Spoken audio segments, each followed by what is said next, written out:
Well, good afternoon, everybody. Ha! Tricked you all.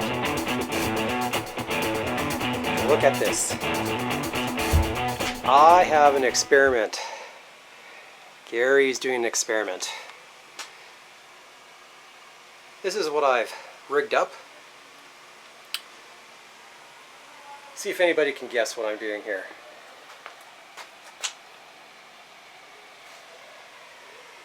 I see some of you have figured it out. This is supposed to be a de-rusting experiment with the electrolysis. The idea is that you have some power going into a power supply that brings the voltage down to 12 volts, and you have an anode and cathode, sacrificial metal right here. Let me point this out better. The cathodes are here, and the anodes are there. I think that's right. Well, geez, if I'm doing this experiment, I better get it right. Otherwise, what could go wrong?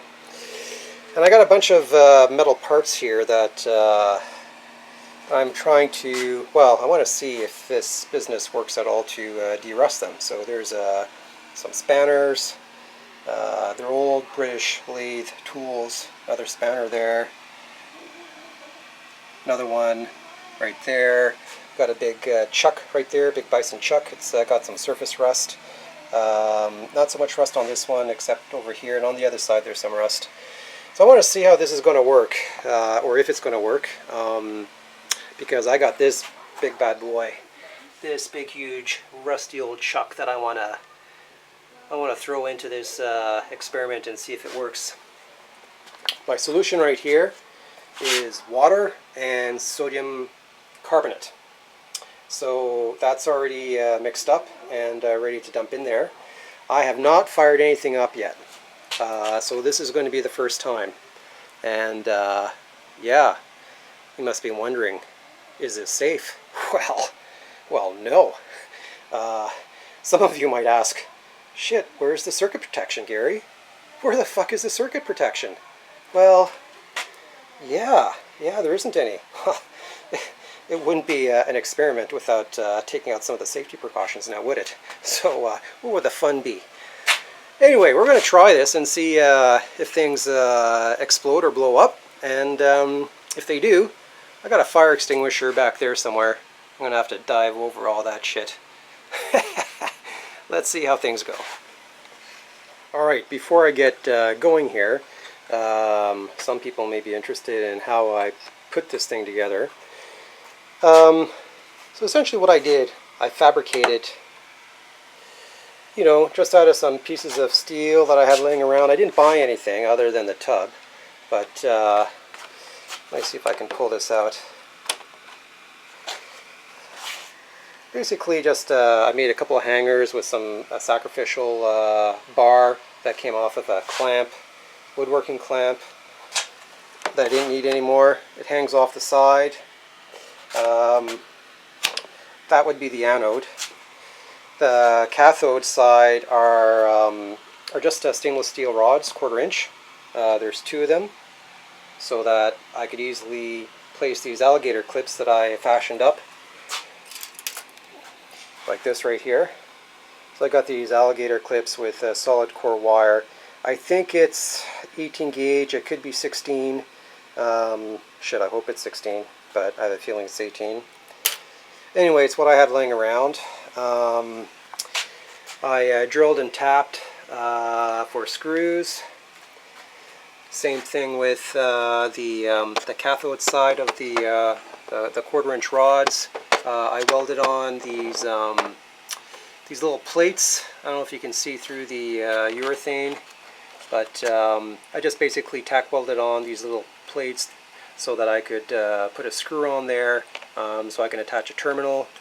And it fits in there real nicely and snugly, and it won't pop out. And those are essentially just the rods that allow you to clip things on in awkward places and awkward spots, so you don't have to have long wires running all over the place. So I made up a bunch of these alligator clips that that could connect to you know, the various bits and pieces that are inside there. The only thing you got to be really careful of is that none of the metal parts that you're trying to derust touch the sacrificial part directly, because that would be a short circuit. At least the water in there acts as a load, so you have some protection. Anyway, so that's what I fabricated. Came back down here into a battery charger. This is an old Pro Mariner battery charger, and I got the positive and negative side there, so it's 12 volts, and this battery charger, 25 amps. Fuck, I hope not. I hope it doesn't go anywhere near that, because with the wiring that I have here, I think I'm maxing out at 10 amps before things could start going melty. So let's hope it doesn't go too high. It would have been nice to have maybe a smaller battery charger. We'll have to look at that later maybe. But in the meantime, we got this beast. Thing's even got a fan in there. And yeah, that's pretty much all there's to it. So let me put this down and fire it up. Okay, she's running. Let's see what's happening in there. Look at that. Fuzzy stuff going on. That's really interesting. Look at that work. Jeez, that's really, really bubbling in there.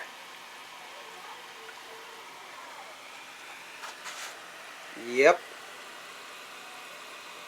Look at that fizz up. Holy crap. What's going on here? Fuck! 15 amps! Holy shit. Let's see if that's really true. Oh yes. That is not good. 15 amps is a lot. Jeez, I was hoping it'd be around 5. Crap. Fuck. Oh man, I better keep my eye on this shit. Man, look at this thing go. It's just turning into a sewer. Jeez. Holy shit, man. That is acting fast. I better, I don't smell smoke yet. But, wow, look at all the crap coming off that already. That's incredible. Jeez. I just turned this thing on. It's like not even 2 minutes. Well. Wow. Alright, let me put this down. Look at that underwater view. That there's the sacrificial piece of metal, and man is it ever foamy.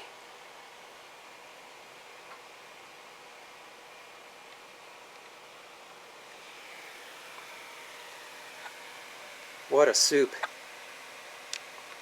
Alright, let's see what's going on here. Still at 15 amps.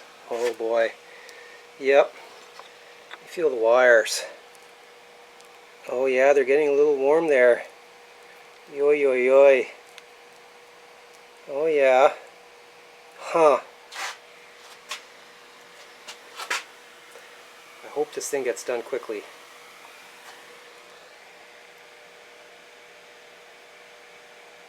Yeah. Staying steady. Ooh, what's that?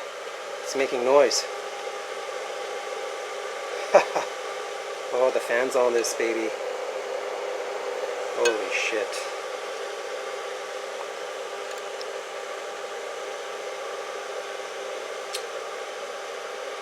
Yeah, this isn't too safe. But, let's hurry up and get this done. Look at it now, eh? Look at that sea of rust. Isn't that incredible?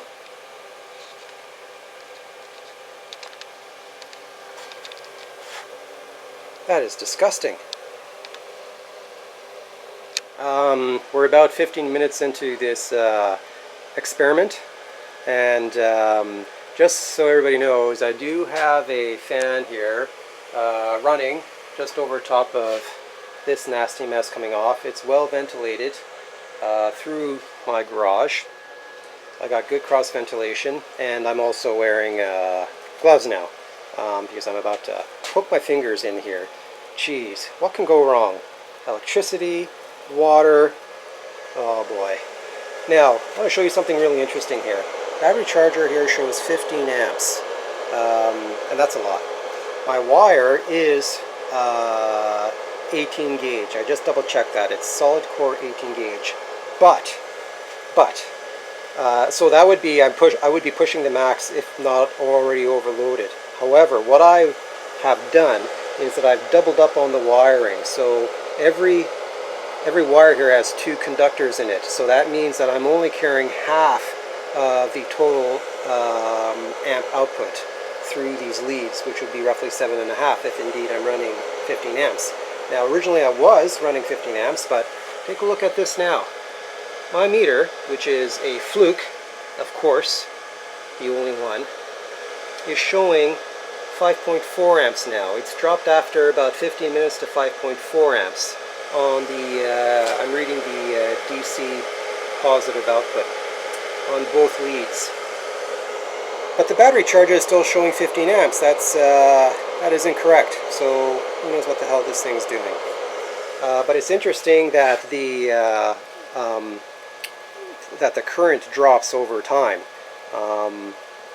So that's telling me that there's probably less and less work to be done here.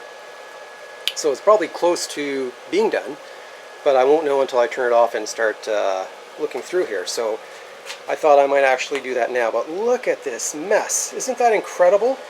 That's just 15 minutes. 15 minutes.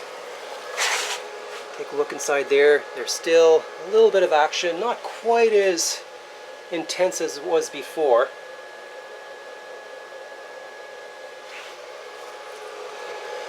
But yeah, there you go. Okay, I'm going to set this down so that you can see what these things look like when I pull them out. Alright, so battery charger is off, everything's unplugged. Well, main power is unplugged, AC power is unplugged, and look at that mess. That's really quite something. So what I'm going to do here is I'm going to unclip these leads. Holy shit, that's incredible. Look at this.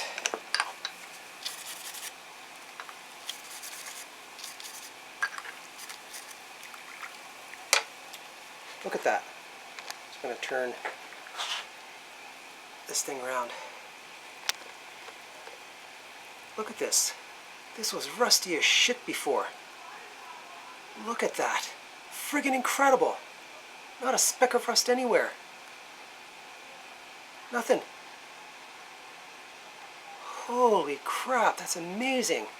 Nice little tool. Let's see what else. What other goodies we have in here? Yeah.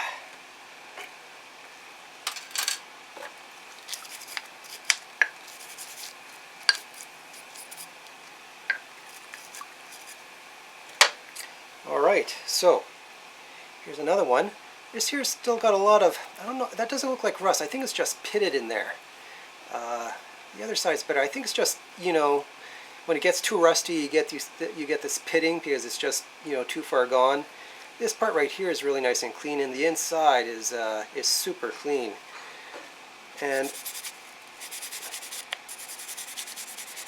yeah, yeah, it doesn't look like, oh, maybe, I don't know. Maybe all it requires is just a little bit of brushing, and yeah, that black oxide is coming right off. So, yep, there you go. So I just have to do a little bit of brushing on some of the other stubborn stuff, but it's really nothing at all. It's easy. It's definitely not red rust. It's some black oxide that's left over. Wow, that's pretty amazing. Okay, I'm going to put this aside, clean the rest up later. What other goodies do we have in here? Oh, I know this thing was completely caked in rust. It was the big spanner. Holy crap, incredible. All right, get the loose stuff off here. Oh yeah, you know what? I know how this happened. This was the part that was laying down against the tub. So the top part, look at that, completely clean. Isn't that something? Completely clean. But on the bottom, there's still some black stuff. And either I can just brush it off or flip it over and run it back in the solution again, but I think just brushing it off, it's really easy to brush. I'm not putting a lot of pressure on there at all, and I'd be quite happy with this. Yeah, wow, amazing. That is amazing. Okay. Oh wow, that's incredible. That's really nice. So where it used to be really rusty, it's just black there.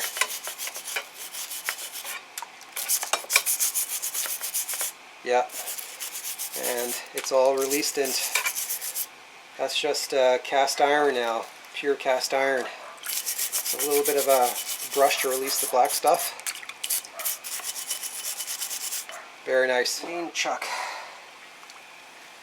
Okay, same kind of thing here. Yeah, it's whatever rust there is gone. There's just some black leftover stuff that, you know what, look, it actually comes off with my hand, so this should be easy to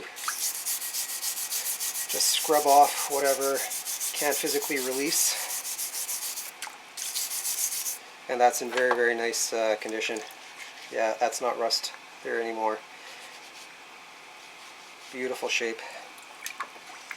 Beautiful shape. And it gets into the nooks and crannies where you really can't get in there with any other method other than, you know, like a Vaporust, which I've done on other parts, and it seems to work okay, but this is a lot faster.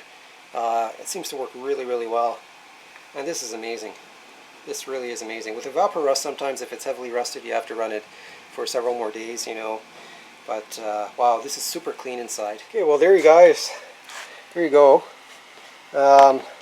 Maybe I can show you what the sacrificial metal part looked like, and it's really nasty. If I can unhook it from here. There we go. Look at that. Look at that nastiness. That tells you that it is working. And next time around, I can basically just wire brush this off and clean it up again, and it's ready to go. Yeah, that's the back side of it. So the front side of it, that attracts all the rust. It attaches to the sacrificial part quite nicely. I think this is a better way of doing it than dropping rods in. I've seen some other YouTube videos where guys drop rods, you know, into their buckets and at various places. That's also good, but I think having basically a rail along the length of your tub is more effective. But you know, anyway, this really worked. Yeah, so that's it, guys. Thanks for watching.